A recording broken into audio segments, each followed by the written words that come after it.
이제 현물들이 힘을 못 쓰게 됐을 땐 과연 어떻게 이해를 해야 될 것이냐가 중요한 기로점이 될 것이라는 거죠. 그래서 오늘 역시 PC 구간대 되면 변동성이 굉장히 화려해질 것으로 보고 있는데, 그 화려함을 뛰어넘어서 두 가지를 보셔야 돼요. 자, 첫 번째,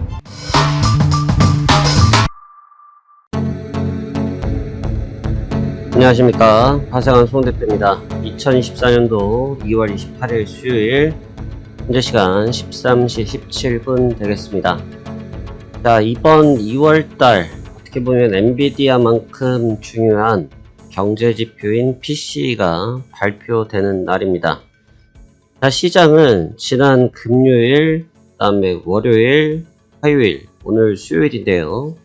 일단 3거래일 동안 크게 변동성을 가져가지 못하고 있는 가운데 PC 지표에 주목하고 있는 분위기를 계속 보여주고 있습니다. 시장이 상승했을 때 사용했던 재료들은 이미 사용이 종료되었고, 재료가 소진된 만큼 현재 그 재료에 대한 반영들은 추가적으로 이루어지지 않고 있는 상태라고 볼 수 있습니다.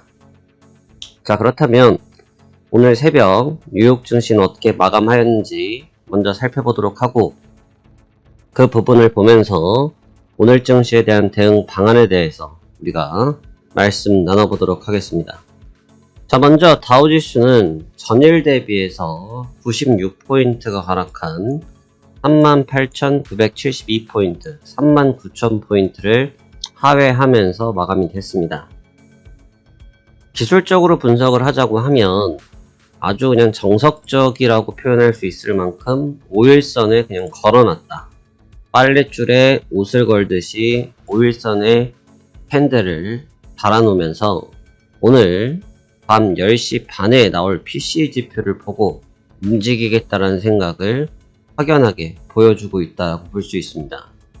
앞서 있었던 상승에서의 재료가 이미 소진이 되고 있는 가운데서 아직까지 그 재료의 힘은 남아있는데, 왜 재료의 힘이 남아있냐면 실적 발표 당시에 있었던 그 힘이 아직까지 전부 이탈되지 않았기 때문에 남아있다라고 표현을 해드리는 겁니다.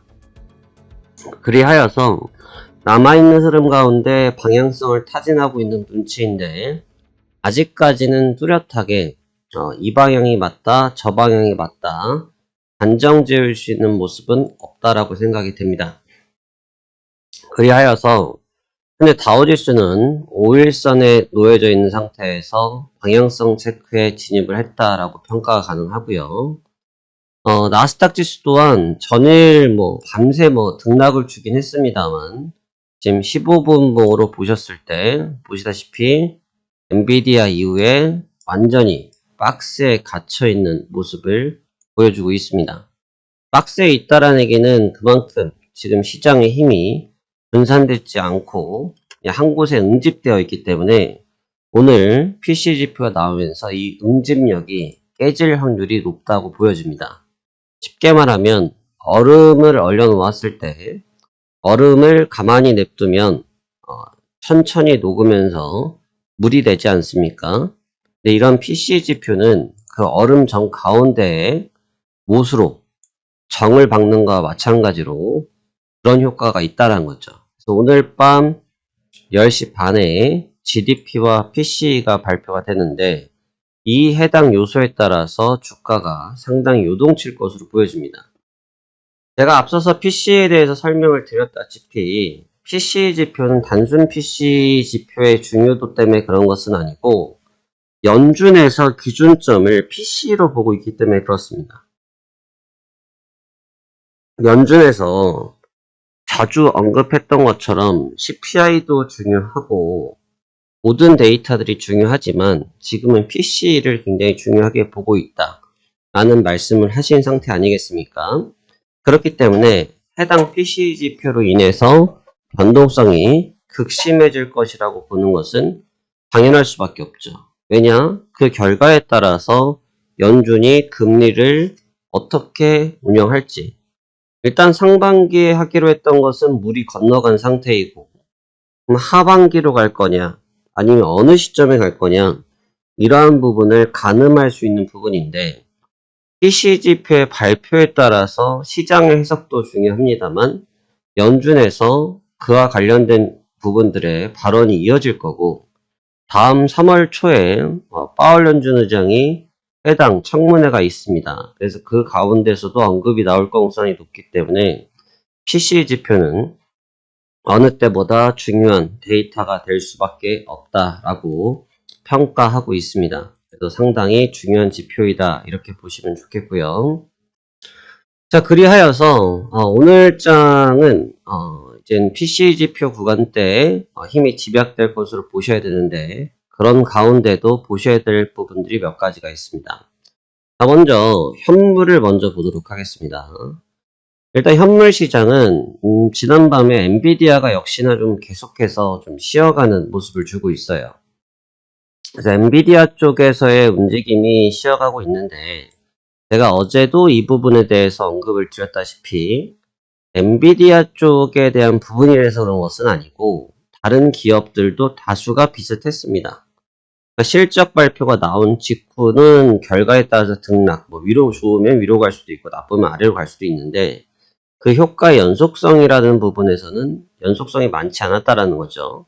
뭐 그 부분이 여지없이 드러나면서 지금 3거래일째 전강후약의 모습을 보이면서 쉬어가고 있는 상태고 앞서 말씀드린 것처럼 이 해당 구간에 갭이 있는데 이 갭을 어떻게 할 것이냐 라는 측면이 여전히 놓여져 있다라고 볼 수 있습니다. 최근에 보시면 시가총액으로 봤을 때 같이 보도록 할게요. 시가총액으로 봤을 때 1, 2, 3, 4, 5, 6, 7 그러니까 알파벳을 구글이라 놓고 보면 뭐 1날 1일까지 잘라서 볼 수도 있다고 봅시다. 8위까지 종목을 잘라놓고 봤을 때 알파벳이 전거래일 때를 생각을 해보셔야 돼요. 알파벳이 전거래일 때 4%가 넘게 급락을 했어요. 근데 알파벳이 4%가 넘게 급락을 했는데 주가에 반영이 없었어요. 자, 그리고 어제 1% 가까이 반등을 했는데 역시 영향력이 없었어요. 그러니까 지금 결국은 등락을 주고 있는 것은 뭐 알파벳이 좀 큰 편인데 효과가 없다고 볼 수 있고 이제 어제 같은 경우 이제 애플이 조금 움직임이 있었는데 애플은 그래도 좀 주가를 버티는 요소가 좀 됐었다.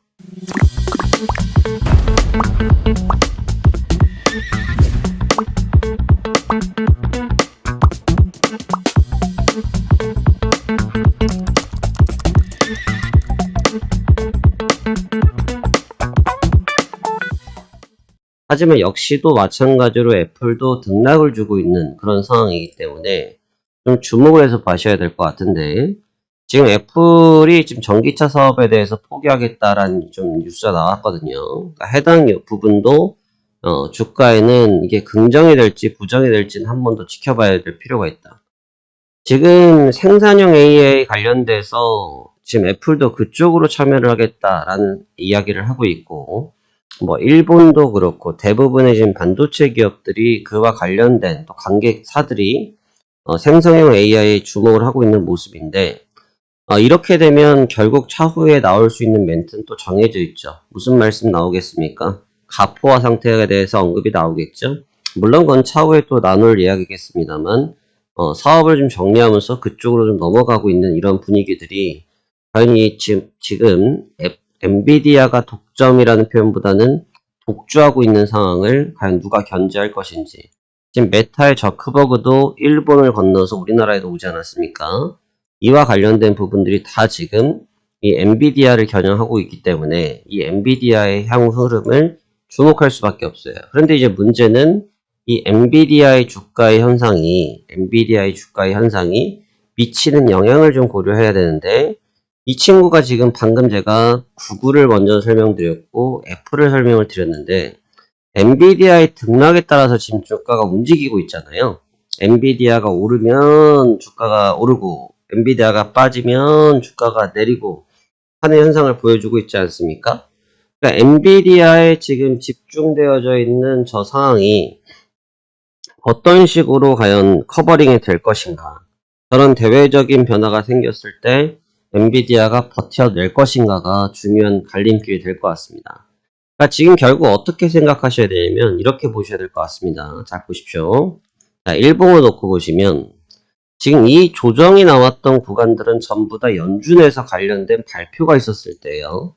연준에서 관련된 발표, 금리, 의사로 등등등이 있을 때 다 조정이 나왔어요. 자, 그런데 그 조정이 있었을 때 그 조정을 이겨내게 해줬던 주체가 누굽니까? 바로 엔비디아였다는 거죠. 그러니까 결국은 지금 연준 쪽에 관련된 지표 발언들이 나왔을 때는 사실 주가가 최근 상황상 그렇게 좋지 못했어요. 왜? 이게 작년부터 이어졌던 랠리다 보니까 특히나 그 피로감, 그 다음에 기대감이죠. 왜냐하면 기대감을 올렸던 주가이기 때문에.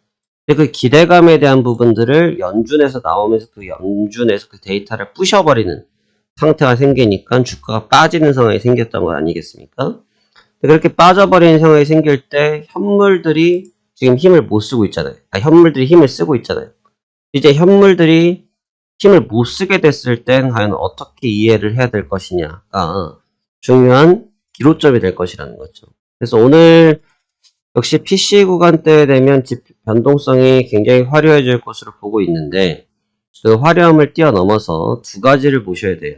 자, 첫 번째, 연준 쪽과 관련된 발언들은 사실 가이던스 자체가 계속해서 어떤 매파든 비둘기든 관계없이 동일선상에서 나오고 계시잖아요. 그러니까 연준 쪽의 발언은 사실상 동일하다라고 평가를 하면 되겠죠. 그리고 아주 특별한 변수가 나올 확률이 지금은 적어요.